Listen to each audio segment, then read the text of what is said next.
Hi friends, আজকে তোমাদের সাথে চলে আসলাম। আর অনেকের নাকি গোলাপ গাছে গোলাপ ফুল ফোটে না, তো আমি তোমাদের সেই সমস্যার সমাধান দিতে চলে আসলাম। বন্ধু, আমার একটা বন্ধু কমেন্ট করছে, তুমিও এই ভিডিওটা দেখে নাও, তাহলে তোমার গোলাপ গাছের সমস্যাটা দূর হয়ে যাবে। তো বন্ধুরা, তোমরা খেয়াল করো, আমার গোড়ার নিচে ঢালপালা কিন্তু আমি অনেক ছাঁটাই করছি। এটা আমার একটা বড় ভিডিওতে, আমি আমার চ্যানেলে যে ভিডিও ছাড়ছি, যারা গোলাপ গাছের ওই ভিডিওটা দেখছো, যারা রেগুলার দর্শক তারা তো দেখেই থাকো। তো আমি কাটাই ছাঁটাই করছি, তখন কিন্তু আমি আমার গোড়ার নিচের একটা ঢালও রাখি নাই, মানে গাছের গোড়ার নিচের ডালগুলো আমি ছাঁটাই করে দিছি। এটাকে বনো ঢাল বলে, এগুলো কেটেই দিতে হয়। এগুলো যদি না কাটা হয় তাহলে গোলাপ গাছে ফুল ফোটে না, মানে আশানুরূপ ফুল ফোটে না, অনেকের একদম ফুল ফোটা বন্ধ হয়ে যায়। এগুলো মানে কেটে দিতে হয় বনো ঢালগুলো।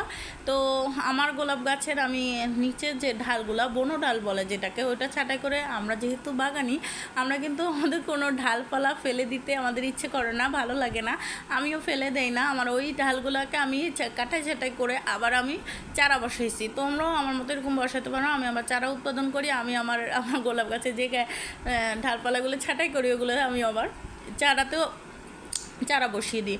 তো বন্ধুরা, দেখতেছই আমার গোলাপ গাছের গোড়ার নিচে যে বনো ঢাল বলে, ওইগুলো একটাও নাই, তাই আমার গোলাপ গাছে অলরেডি ফুল ফুটে গেছে।